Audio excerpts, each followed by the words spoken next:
Hello and welcome. We're here with Holistic Investments. I'm your host, Constantin Kogan, and I'm delighted to have an amazing guest today, Michael Kunz, who's a senior legal associate and a future partner at the MME.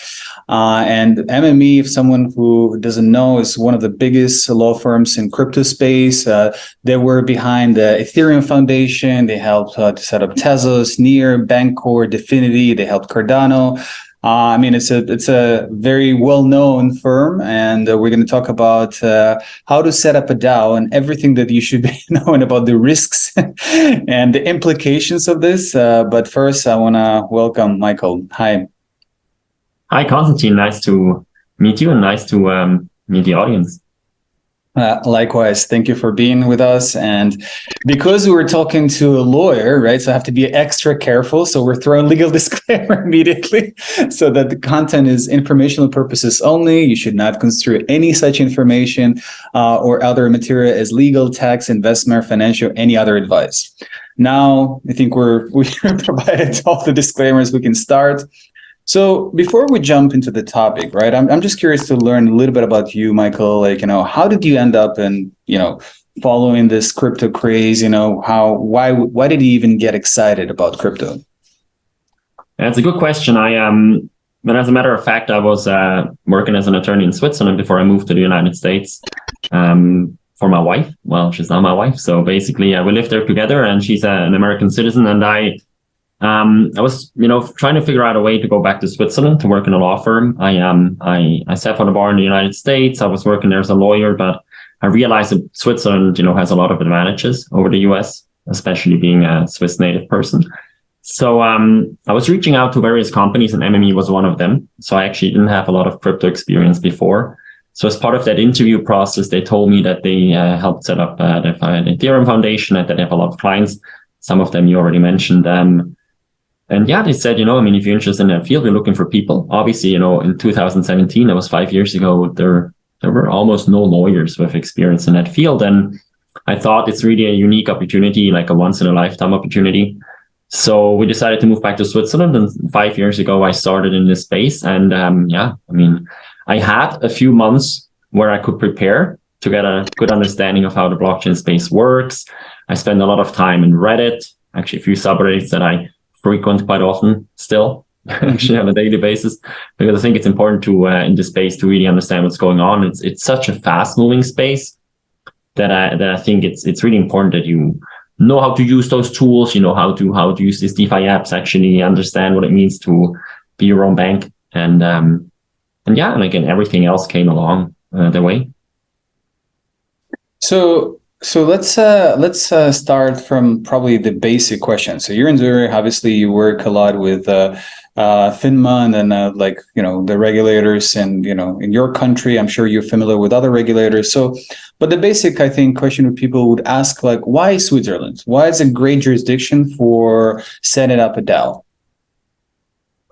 Well, maybe before we talk about DAOs specifically, in general, Switzerland is a good jurisdiction for two reasons. First of all, we always have a government that was very supportive of the crypto movement. So I think in 2015, 16, the federal government actually wrote a report about Bitcoin, and they said this is a big opportunity for the country to, and it's important to really understand what's happening in this space. And what was really helpful was the guidance that FINMA gave in 2018. It was early 2018 with the ICO guidelines.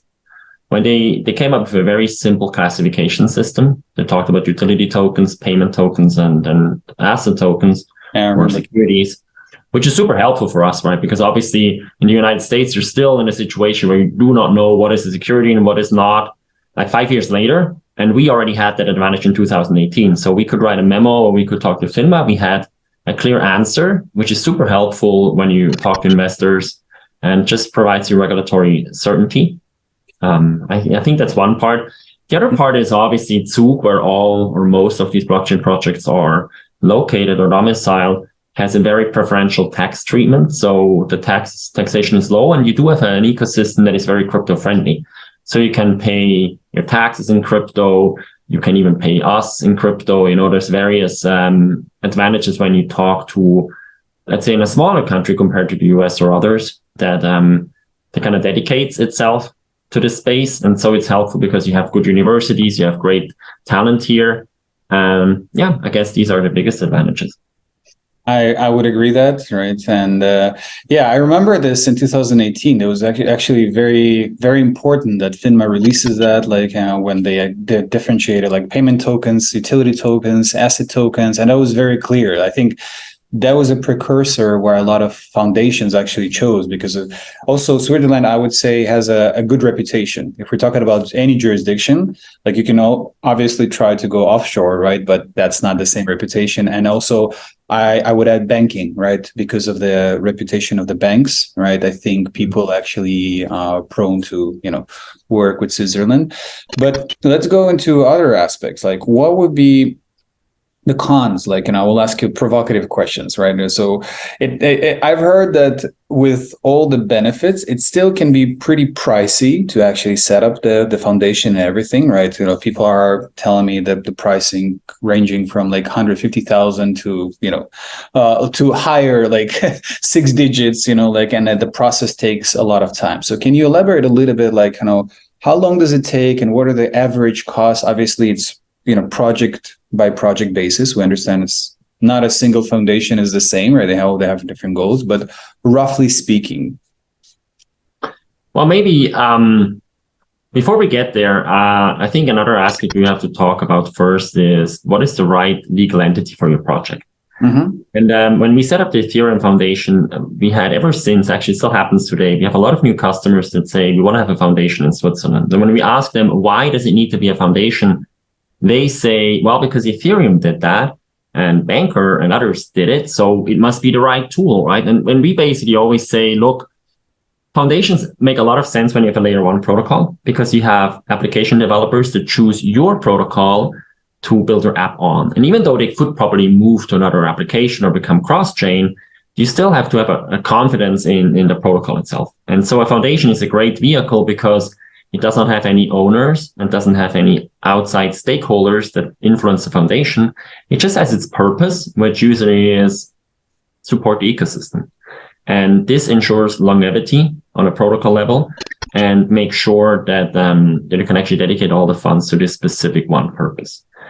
If you are an application developer, the foundation is not necessarily the best choice. So just getting that out of the way. So we're talking about layer 1 protocols. Layer 1 protocols, that is the perfect solution for them, you would say. Yes, there's others as well, that where a foundation can work, but it's very important to talk with clients about the options. Sometimes it's better to just have an LLC or like an NAG, as we call it, where you basically say you have shareholders, you're very flexible, because, foundations, once they're set up, it's difficult to get rid of them in a way, right? You cannot really just, reappropriate the funds. You cannot easily move to another jurisdiction. So you're kind of stuck, right? For a layer 1 protocol, that makes sense because you're not specifically talking about this, an app you want to do, right? But sometimes you've seen it over and over, people had great ideas, but then, the idea changed, maybe for, many reasons. And then an LLC is actually very helpful because you don't have these limitations. There's also not as much red tape to follow. Maybe that's a good segue to your question. Yes, foundations are expensive. Setting up, I wouldn't actually say it's a very high, amount of money to actually set it up. You can do it for, I would say anything as from, 5. We actually estimate like 5 to 10,000 is enough to set it up. But the problem is that you have a lot of ongoing responsibilities. You have audits, annual audits, and not just financial audits. You have to talk to the financial supervisory authority, tell them what you've been doing in the past year. And it's just a lot of red tape to follow. And, in this space, I made the experience that a lot of people underestimate the amount of work that comes with having an entity like that. Because you are regulated as a foundation, you're a regulated entity in a way. You're not necessarily from FINMA, but from the supervisory authority. And so if you're set up well internally and you have these processes and you have employees who take care of that, you can cut down costs massively. Obviously, if you rely on a legal provider to actually do that for you, it gets very expensive. It's like, with everything else. If you do it in-house, it's cheaper than if you do it with a service provider. Mm-hmm. So okay. So I love the way as you're very like a lawyer. You answered. You didn't answer the direct question, but you answered a different question. I love it. But actually, it was very helpful. But if we're talking about like, okay, so obviously you have when you're talking about 5 to 10K, those are like mostly the government fees and the fees you pay to open up, right? But then there is obviously fees to, let's say, the companies and the firms like yours, right? As you mentioned, to maintain it, and there are a lot of like angles to it. You have tax, you have compliance, you have legal side of things. Like so like if I can speculate, you don't have to tell me the exact number, but roughly, like it goes to 6-digit easily per year, right? So we're talking about like. No, I wouldn't say it's not that expensive. It really, you have a lot of costs at the beginning to set up, to get everything up and running, to have your internal policy set up, to get all your contracts in place, there's a wide range of things you have to consider. I mean, investment agreements, that's one thing you need to have. Sometimes you need terms of use for your for your apps. Then you need privacy notices for your website and all these things. You need to have employment agreements for your people, service agreements for outside companies to develop for you. But once this is done, like we really want to set up our clients and like teach them how to fish for themselves, right? We give them the template so that they can actually, once they get a legal person, which we generally recommend them to get a legal person hired and in-house, exactly. And then we just communicate with that person. And like I see our invoices that they're going out. I would say for most of the customers, it's well below 6 figures. Okay. No. But this is usually the case when something happens, right? Let's say you have an investigation, you have a pre-investigation by FINMA, let's say, right? Then of course it can get expensive. You have questionnaires to answer, but I wouldn't say that's not maintenance costs. It's really just special incidents that you have to manage, and obviously, or like lawsuits, right? Then it can get expensive, but we obviously hope that that's not the case. And so far, we didn't have any case in which any of our customers were penalized by FINMA. So that's a great, by the way. If nothing happened in your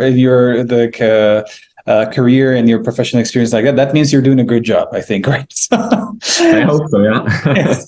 Now, okay, so we got this out of the way because I want to be like some of the people who are going to listen and they have the practical desire to open up foundation. I want them to be as realistic as possible. I want this to be like the guideline and the process. So now we roughly understand what are the risks, on the basics on the level of expenses. Let's talk about the process. Where do we start? So you mentioned first you have to ask yourself whether do you need a foundation, right?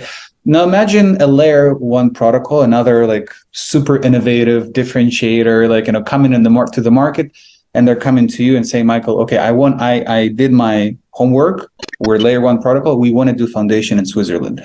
What is the first step? So we have a very specific process when we work with clients. So we usually ask them to sit together with us and have some type of workshop where we really walk through their vision. Like, where are they now and what are their plans? Why Switzerland?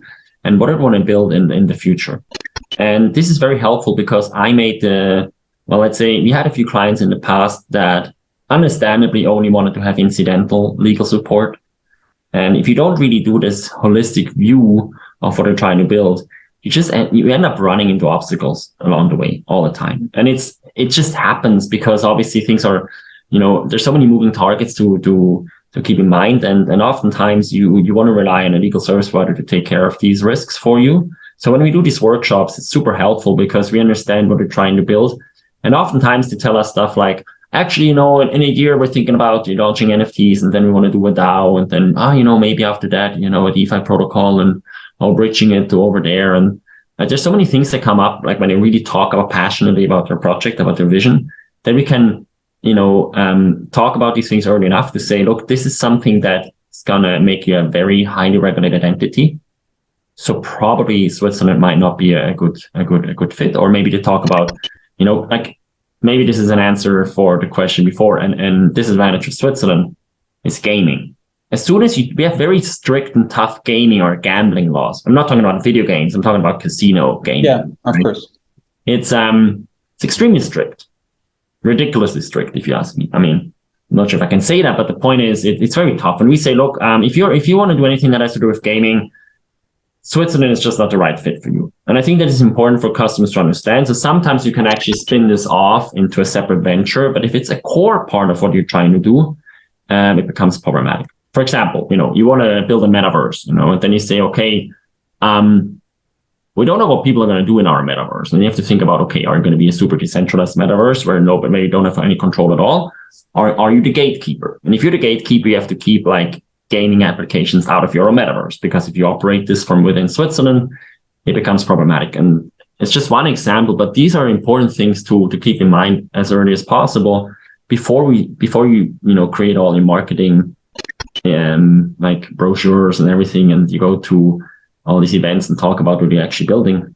So this is actually a very interesting segue that you're offering, right? Because, I mean, obviously, we, for example, as a firm, we invested in several metaverse projects and we reviewed their documentation. And as you mentioned, there are people who are setting up more of a, more centralized entity when they vet, almost like an app store, right? So that's an easy way.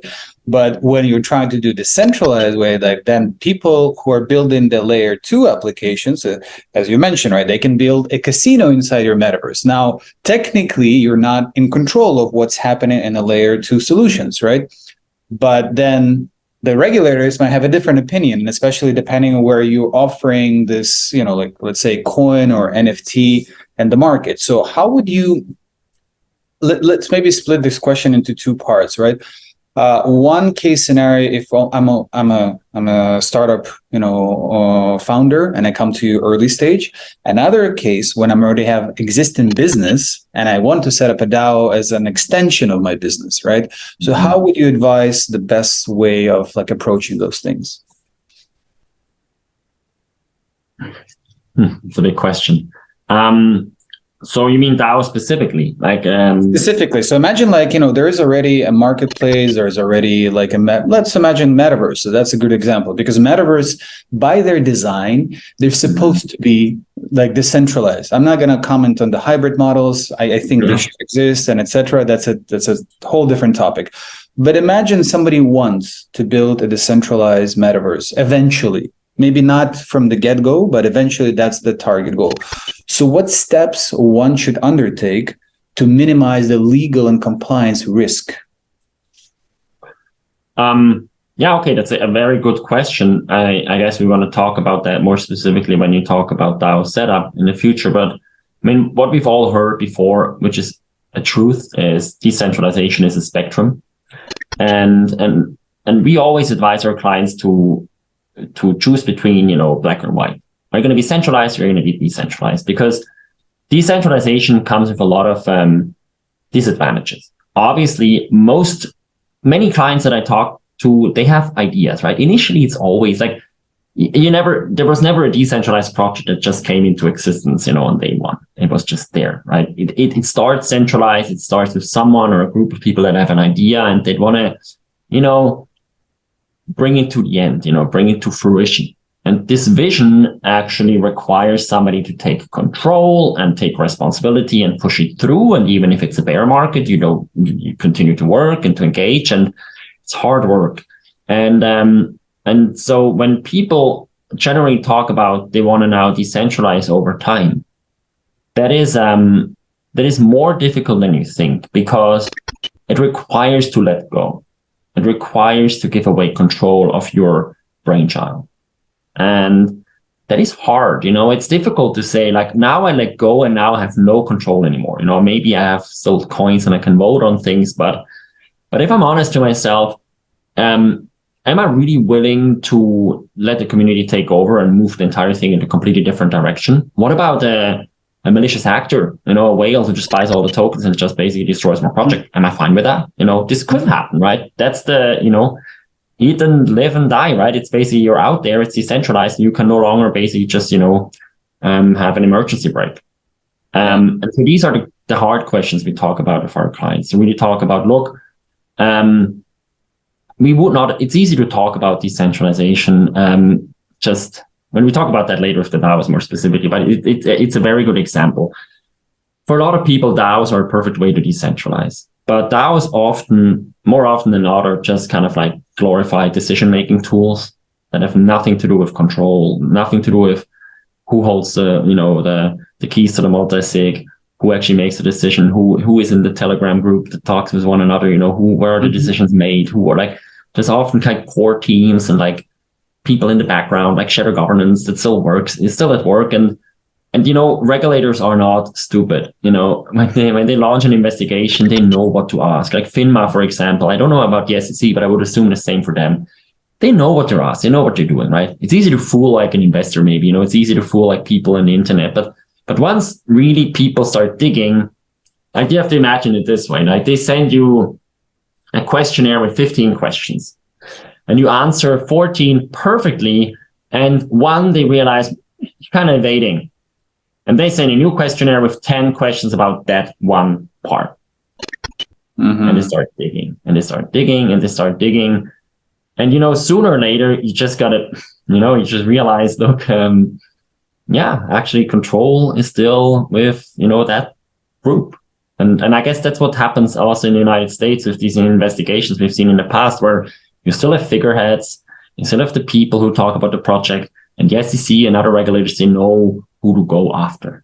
Listen, we talked about it. CFTC now takes aim to DAO members, not only the founders, but now like with this BZRX settlement story, right?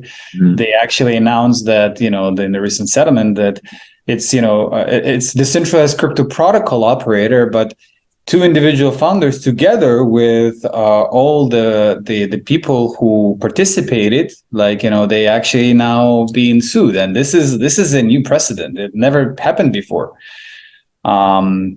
It's a separate story. I mean, I want to ask your opinion on this, but this is obviously, this is in US, right? So it's a different jurisdiction. And that brings us to another challenging part. When you're a DAO, you're multi-jurisdictional, right? Then the question becomes like, what if several regulators sue you simultaneously? Right? So what do you do? One of the key questions. Yeah, it's a great question, because I don't want to name any names, right? But we all know DAOs, have heard of DAOs that have treasuries well beyond $100 million. Mm-hmm. Who pays taxes? So the DAO doesn't, right? I mean, because, it's the DAO. Of course the DAO doesn't. It's decentralized. It doesn't pay taxes. Now, do the individual members pay taxes? No. I mean, I don't think any DAO member has ever filed on a tax return a quota of their ownership of a DAO treasury, because they say, well, I don't own it. The DAO owns it, but the DAO doesn't pay taxes, right? So, which is odd in a way, because normally when you hold rights over, like if you participate with others in a venture, let's say like, legally in most jurisdictions, DAOs, if they don't have a legal wrapper, they are considered as general partnerships, mm-hmm. right? They get together with a common goal to put money together to achieve something. And they may even have, like in Switzerland, as a simple partnership, as we call it, you can have a bank account. Right? So cohabitants that live together in an apartment that are not married, mm-hmm. they can have a bank account as such. And it's clear, right? It's a general partnership or a simple partnership, and they together have some funds. And they co-own those funds. So it's kind of obvious that you basically, if it's two people, it's 50-50. Yeah, but I mean, yes, half of those funds are yours. And regulators often say that DAOs are kind of general partnerships. But does this mean that the money of the DAO actually belongs to these people? Like, I don't think that's the view that the token holders have. And most DAOs actually have policies that forbid distribution of treasury to the members, to prevent it from being a security token. And so, there's a lot of questions that come with it. And I think that's a big one. And I'm actually just waiting for the first time, like the IRS or somebody else goes after somebody and says like, you know what? I don't care if you violate like securities law, but I care about the $250 million treasury that you control. So I'd like to have some of that money, because you live in the United States. You seem to be the head of the project, so please report. And it hasn't happened so far. Maybe it will happen. I mean, I probably would do it as a tax expert. I think this is a matter of time. So yeah, that's I guess that's a big. I think this Uki DAO shows us also another, for example, problem that, in the US, for example, we have several regulators, and that's another issue. They cannot agree with each other, right? IRS treats it and like as a commodity, like as a property. FTC is a commodity. IRS has only exemption of Bitcoin and Ethereum, which is like non-security. All other like alternative tokens like are securities by default, and it's a mess. That means like three major regulators in one country cannot agree on a simple topic, on a simple direction. Now, US is a mess generally in many ways because it's just too big of an economy and two different interest groups. So obviously, Switzerland is better for that because it's easier to agree, as you mentioned, smaller country, better consolidation. Now, objectively, in your opinion, there are several, if we just avoid for now the topics of Wyoming DAO and others, what would be the other jurisdictions that you would think are reasonable to consider a DAO besides US and Switzerland? Before I answer that question, maybe a little background, right? So I'm not sure if everybody from the audience, understands why we're talking about legal entities for DAOs. The reason why most people have DAOs is to decentralize a project. Yes. The problem is that DAOs on their own cannot act, right? They cannot hold intellectual property rights. They cannot enter into contracts. I mean, in some jurisdictions they can, but it's difficult, not going to go into details here. But, and for example, if you have service providers as a DAO, if a DAO has a service provider, these service providers often need to have a VAT number, to actually send their invoice and to make sure that everything is proper. Exactly. To explain where the money comes from, like I got the money from, I provided the service, well, to whom? Show us a contract. And so it's kind of ironic, right? So projects venture out into DAOs to become decentralized, and then these DAOs venture back into legal entities to make sure that they can act in the real world. On top of that, DAOs don't shield their members from liability, right? Mm-hmm. Well, as an LLC or a foundation would do, because we have this magic wand, we started doing that now many hundred years ago, where basically we just started to create these legal entities out of thin air that protects, business people from liability. It's a great invention. And so people want to make use of that. And so we're seeing a lot of DAOs talking now. We see a lot of clients of ours that actually say, look, we're very successful DAOs. And but we want to make sure that A, we want to protect our founders from liability. B, we want to make sure that we have everything proper set up to make sure that we can enter into contracts. And so then the question is, as you ask, what are the best jurisdictions for it? I don't know a lot about the Delaware DAO and I think the Wyoming. Wyoming, yes. Yeah, those two. I know the Marshall Islands has something. Malta also has a setup. I wouldn't really be able to talk a lot about that. But what I have seen in the past is that many DAOs choose entities in jurisdictions that don't really solve the problems they have. Mm-hmm. Right? Let's say a good example is usually a foundation. Like foundations are not really, and now here I'm assuming that most foundations work similar to Swiss foundations, with the idea of like a dedication of funds to a purpose, right? Mm-hmm. Like who controls these funds? Like if you have a DAO that basically, if you have a foundation that represents your DAO, it's so easy to set up a foundation and just say, well, we're using a foundation to act as the DAO, but the foundation has, again, like individuals that work for it, and they're not beholden to the DAO usually based on their commercial registration papers and their articles of incorporation. It's like they can have a lot of like great improvement proposals on their website, and they say, well, we're going to give, instructions to the foundation. That works very well as long as everybody's on the same page. But as soon as, like, what happens if a DAO says, okay, now foundation, you have to go and you have to, embezzle those funds, or you have to, do this illegal act. And they're going to say, no, we're not going to do that. So they're going to have a veto right. So you wonder, like, okay, how does that work? I thought it's decentralized. And now people have a veto right. And so this actually brings us to kind of like the core question. What type of legal entity do you need? Because there's various reasons why you would want a legal entity. And I've visualized that. Maybe can I share the screen? Yeah, sure. I presented this a while back in the Plan B Summer School in Lugano, which is it's kind of a cooperation between Tether and the city of Lugano, where they tried to make Lugano a hub in Switzerland. there's a lot of entries in Switzerland where like companies in Switzerland and marketplace where you can actually use Tether Bitcoin to pay for services. So when we look at DAOs and why they want to have a legal entity, there's kind of three different ways how you can structure the relationship between the legal entity and the DAO. Right. One of the first questions we always ask is, what should the relationship be between the DAO and its legal entity? And they're often confused and say, well, I mean, I thought we talked about the legal wrapper. It should wrap it, right? That's the point. Like, you wrapping means like it's around. But usually that's not the case, right? Because like mostly, maybe it's best to explain this by way of these visuals here. So option one, which we call social signaling, is probably what we see most often. Right? You basically have a legal entity that controls the project, and then there's a DAO that kind of gives inputs, right? This is what DAOs usually do, right? It's decentralized decision making. So you have somebody creating a proposal. The proposal is published. People vote on it, and then what? Now, who implements?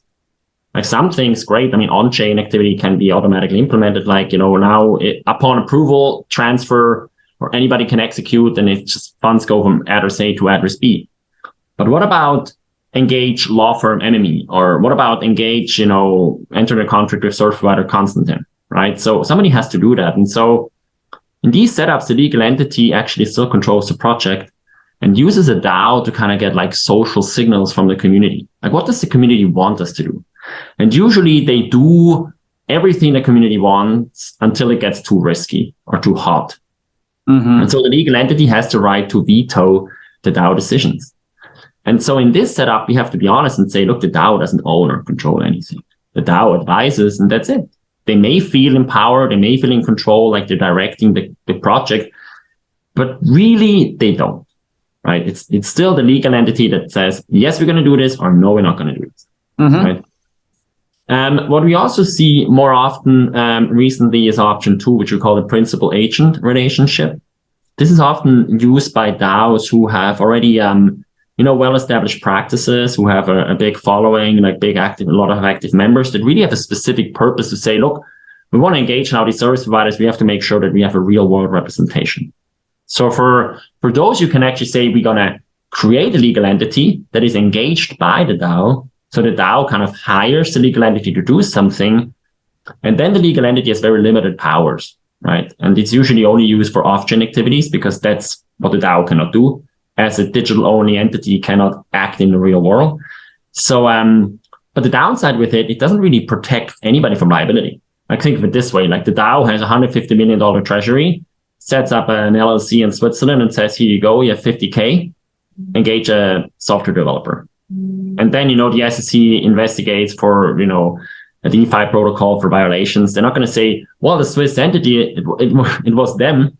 Like, everybody sees now that that's not how it works, right? The entity actually provided the service to you. You are still doing this on your own.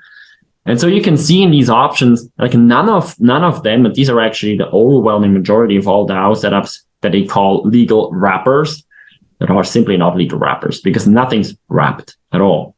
And maybe that's a good segue to why Switzerland is a good solution, because in Switzerland, we have a legal vehicle, which is called the association, or Verein in German, or it's basically, to those of the listeners who know about European football or global football, like soccer, like UEFA, FIFA, these are associations. So they're set up in Switzerland, and basically it's an institution that has been used for many, many years, right? It's well known, and it's kind of a novel idea to use it. Why does it work so well for DAOs? Is because it actually is member based. So if you're like a local football club or local chess club, they choose the association. They basically say, we are like-minded people getting together, putting money together. We want to follow up like on an idea, like the general partnership does, like a DAO does in a way. But they have a legal entity that is incorporated and that protects them from liability. They can enter into contracts. They can hold funds. They can do all of these things, but there's no owners that direct it. It's just members. And the members together, the General Assembly, they sit together at least once a year, but could more often. They also don't have to sit together. They can do it digitally. They can use tokens for voting. And they direct the basically the board members of the association to do certain things. And so the board members, they basically just execute what the General Assembly says. And the main advantage is that here you actually wrap it, because you can basically put the DAO in the association. And in a way, and I guess, the image here shows it already, but I like to view it this way, like from the outside, you actually have a centralized entity, the association, which has a home in Switzerland, which has its name out there. And inside you have a DAO, right? So when you look at it from within, you actually have a DAO because you have all these members who get together from all over the world that can vote. But from the outside, you have clear responsibility. When you solve various problems with that, first of all, you have a clear jurisdiction. So in Switzerland, you know exactly we're here. We're not exposed to any other jurisdictions. This is what we're doing. I mean, depending, of course, on what you're doing. But this is our home jurisdiction. This is where we pay taxes, for example, right? This is if we operate any front ends to DeFi protocols or DeFi tools, this is the law that we have to follow. And this is very helpful because it brings us back to the regulatory certainty that we have. But at the same time, you are operating like a DAO, right? You have this member-based structure where everybody who has skin in the game, who has tokens, can actually vote on things. And it's extremely flexible. Like we are currently working with many DAOs on specific setups to use the association. And they always look a bit differently. Sometimes we actually have an association and the DAO stays outside. Sometimes it's completely within. But yeah, the reason why I like it, because it's so far the only legal entity worldwide that actually wraps the DAO and doesn't just complement it, as 99% of the projects do. Would you be able to provide an example, maybe one practical case study where it's efficiently already working? No. Okay. No, I tell you why. It's actually a good question, right? It brings us back to the issue that we have. It's basically, we have a few. I would say by the end of the year, we're going to have 2 or 3, for sure. It takes quite some time to build them because, well, it depends. It's not a matter of like the beauty of it is that you don't need to register. You don't have to register in the commercial register. You basically just have a foundation assembly, like a assembly meeting where you get together, the founding members, and say, now we create this entity. You have a document, you sign it, and that's it. It exists, right? It doesn't need registration. What's the minimum number of people who can register? 2, 3? I think 3. Good question. I should know that. 2 or 3. Okay. And then actually, you can register if you want, which provides you like publicity outside. And there's actually a change in the law becoming effective at the beginning of the next year, that if you are registered in a commercial register, you need to have an internal list of members, which, causes a lot of headache to the anons in all these DAOs, which is say like, well, we don't really want to do that. But you don't need to register, as we say. There's certain figures, if you meet them, like financial figures, like turnaround, revenue, etc., where you have to register, but most really don't have to.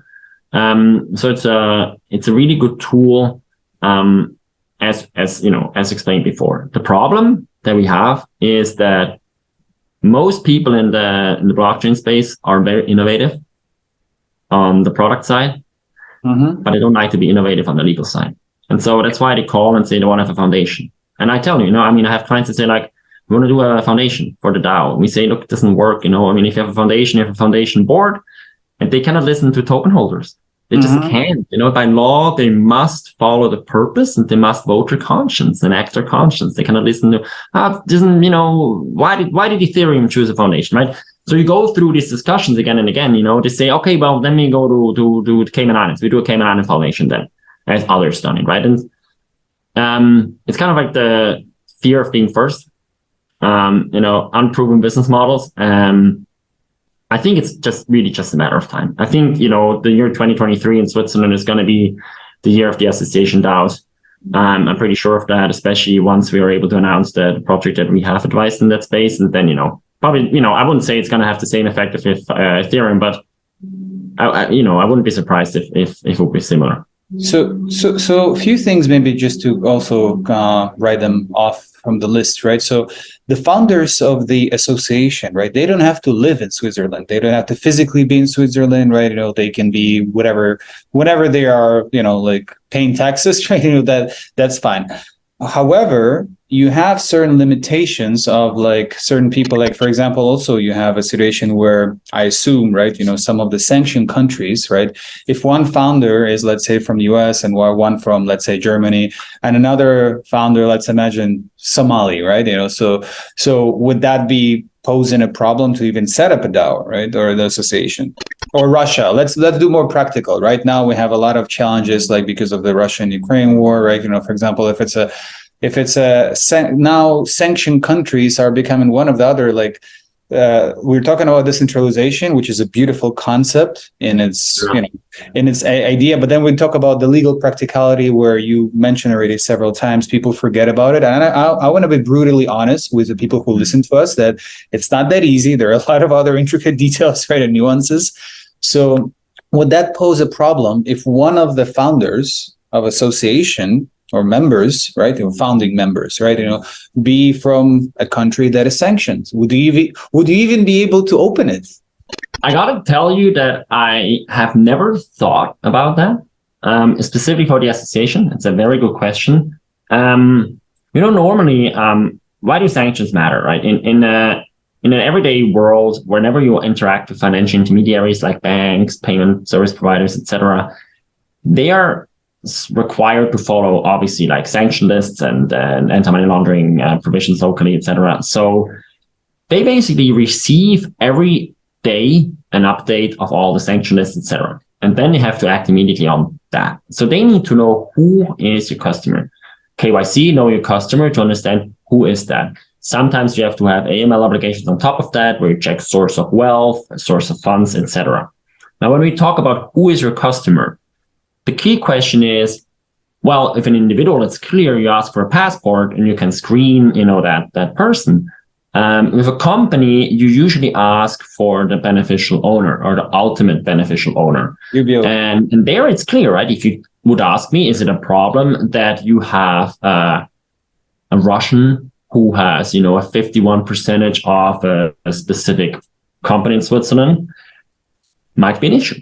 That might be an issue, because in those tests, when they do the screening, they do see, okay, well, actually get a red flag because this person is sanctioned and they basically, among the list of beneficial owners or at the UBO. In an association, you don't have owners, you just have members. Mm-hmm. And so as such, I really cannot give you the answer. I think it's a very good question. I mean, you could argue, maybe I'm completely off here, so please take this with many, many grains of salt. But basically say, like, if an association is onboarded with a bank, the bank will ask, okay, who are the founding members, right? Exactly. They will look at the founding members. So there, I would probably recommend to only have founding members that are not sanctioned, right? That are maybe also from countries that are not red flag. Because, when it's crypto, they often get cold feet, so they shouldn't have additional red flags than already the big crypto red flag that a lot of people still have. But what happens after that, right? The bank identifies the founding members. They could leave at any time. You and I could join the association. They could elect us to the board. I don't really think you have to send a lot of updates to the bank. Maybe they will ask, oh, actually, tell us who is now sitting on the board of the association.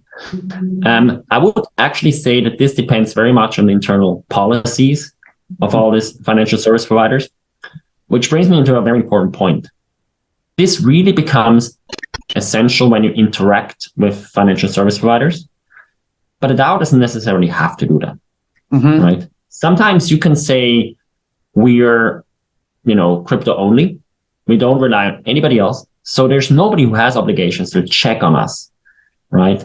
And having a member who is sanctioned might end up being an issue, but at the same time, who would enforce that, right? I mean, when you onboard all these people, exactly, who would do that? Like, the only thing that we say, which is actually something you hear a lot from the United States, I've actually have colleagues from the United States who are absolutely certain that KYC requirements will have to be rolled out over the entire crypto space. So when DAOs actually do airdrops, or any project does airdrops, when DAOs actually give grants, that you have to make sure that you don't provide value to anybody who's sanctioned. Can you imagine what's going to happen to all the projects that already did the airdrops in the past? I can't. This is just a nightmare. Moreover, I if we're going this route, I'm going to ask that very simple question. Okay, let's imagine if they do the KYC. Beautiful, they're doing it now.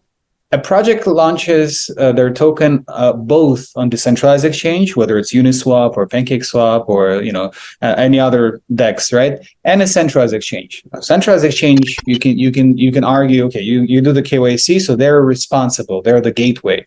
Now, in a decentralized exchange, where is the gateway? That means all of a sudden you can enter any jurisdiction with with zero kind of liability, and then they're self-reporting their taxes, et cetera, et cetera. So, I mean, it's such a complicated thing that we already created, because we're already talking about multi-billion-dollar industry, right?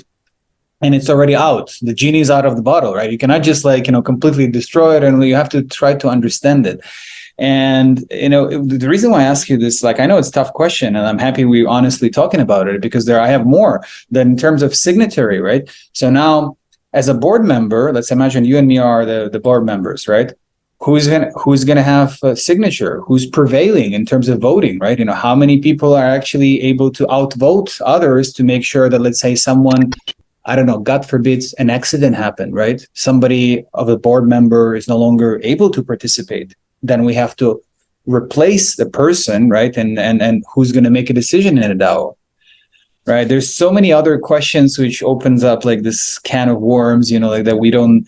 I mean, you probably know better, right? Obviously, how that works in different situations of from the practical experience, right? But people who are setting up this entity, they don't even know what are they going to get to the end, right? So again, and also in front of the bank, as you mentioned. The question would be in front of the bank, there should be also a person who's signing the bills, right? Because once the association has a bank account, somebody has to take responsibility for managing the treasury. Now, how do you decide who would that be? So normally when you have set up an association, I always think of the local football club, or again, chess club. You have this association of people, and you have members and you have board members. And the board members, they basically have specific tasks. Like somebody takes care of the treasury, one is the president and represents the association towards the outside. Maybe somebody is the notary, takes notes, whatever. There's these typical tasks. And usually how it's done in an association is that the General Assembly elects the board members, and the board members among themselves decide who is going to have which task. And you have the articles of association that define the limitations and responsibilities of each of these individual roles, right? And so I'm less concerned about that, right? You have an easy way how to internally govern your association and thus your DAO from the inside, right? I think there's ways to make sure that that you have clear policies that are talked about and that are accepted by the DAO members, that ensure that it's always clear from the inside who has the power to act and the right to act. Now, obviously, what is the problem is that towards the outside, anybody can basically say an imposter and say I'm allowed to represent Constantin DAO. But these are issues that we have in the past as well. I can walk around and say, Constantin sent me, I should actually buy, this pizza. This is an issue that's nothing new, right? I don't think that is actually something that is really new in the crypto space. But what I'm more afraid is generally in regulations is that all these tools that do make sense, that obviously maybe we all think you need to have sensible regulation for crypto. It is important because, all these rug pulls and all these issues that are happening, all these bridges that are getting, all these exploits that are happening all over, all these scams that we unfortunately have in this space, it is an issue. Right. The problem is just you need to have smart regulation, because the current regulation, regulators, they should be honest to themselves and say, this tool has really worked well for the analog world. How can we achieve the same goal with different methods? Mm-hmm. Right. I can make you a good example. For example, when we talk about regulated DeFi, which is something that a lot of people are talking about, right? They say, look, let's say automated market makers, they have a lot of advantages over complicated settlement mechanisms, that are sexist, or that like the stock exchange uses. Now, does it have to be decentralized? No, not necessarily, right? You can have a permissioned interface where basically only people who have been identified can participate to give each other the trust that all the funds are clean. Now, sometimes there are, let's say the anti-money laundering law requires you, if there's illicit funds, so you see something is illicit, you need to be able to freeze those funds and actually send them somewhere else. But how do you do that in a liquidity pool, right? And so my concern is that all these like project owners, they have a lot of difficult questions to ask themselves. And regulators, I just hope they don't make the mistake of insisting that these companies have to comply by the rules exactly like a centralized entity would, because it simply is not possible. And if regulation actually leads to a situation in which you have to say, I would like to do this business model, but I can't because of the regulation, then I think that would be very unfortunate. Mm-hmm.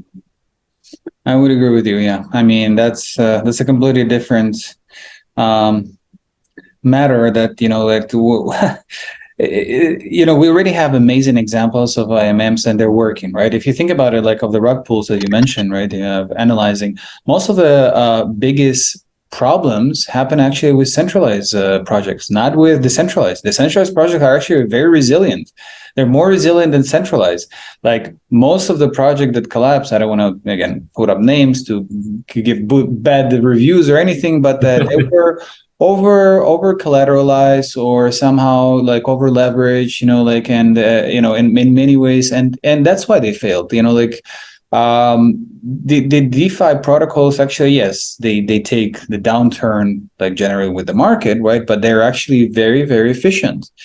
And yeah, it would be sad if regulators would decide to somehow like limit this, because this is working and this is transparent. This is amazing socioeconomic experiment that we're seeing right now. All right, so yeah, my hope that what we're doing with you right now, like we're educating people not only because like we want to, as you mentioned, right, to optimize and like entities and to create the opportunity for people to avoid taxes, as that are like it's a common myth. No, we're doing it because we want to make sure people understand the risks and the implications and the consequences of what you're doing and why you're doing this, right? And as you mentioned, sometimes DAO is not the best solution for you, right? Depending on like if you're venture-backed startup, we invest in a lot of early seed stage, projects, right? I wouldn't recommend any of them to set up a DAO. They're too small. They they're like they didn't build enough community to even consider it, right? We're not talking about like layer one solutions that are like groundbreaking and everybody's using them and they're building on top of them. There's only a few projects like that, let's be honest, right? And you don't need probably hundreds, right? So yeah, I really appreciate your kind of critical approach to it. Like, I think we did we unpacked a lot. Obviously, there is more to unpack, right? And I just want to be conscious about that the people can be overwhelmed. So we can do maybe another episode about this and go to the nitty gritty. But before we conclude, I want to ask you more of a personal question, which I ask all the guests, and I specifically don't notify them about it, right? Because it's an important question. I think, in my opinion, it's the most important question, right? So what's the meaning of life to you, Michael? Oh, wow. To me personally? Yes, to you personally. To be honest, for a long time, I thought the meaning of life is, because I live in a country that, I don't have economic fears. So basically I could really focus on enjoying my life and enjoying myself. I became a father recently, a while back, and it has changed my view on that quite a lot. And I actually think the meaning of life for me right now is to make sure to, give all my good experiences to my son and make sure it's going to be an honest and upright human being that's going to, do a lot of good in the world. And for that, it takes a lot of forming, shaping, a lot of your time and love. And right now, that's that. Maybe we'll change over time, but I guess, it's also sequences, right? I think the meaning of life changes for everybody depending on their situation. But right now, I would say, it's to really put all the effort to make sure that I can give all the love and support to my son that I can. That's beautiful. Thank you. And congratulations with your son. I'm sure Thank you. that you're a great dad, and the fact that how you carefully and being very patient with all my questions, you're trying to educate people. Like, I think you're going to be a great educator for your son as well, and a good example. Thank you very much. Thank you, Michael. I know that in January you're going to have some advancement in your career, so hopefully we can maybe come back in January to do another episode, and talk about the other examples, so the practical examples of association. I think that'll be very interesting. But so far, thank you so much. I really appreciate your experience. Thank you very much for having me, and hope that we can do this again one time soon.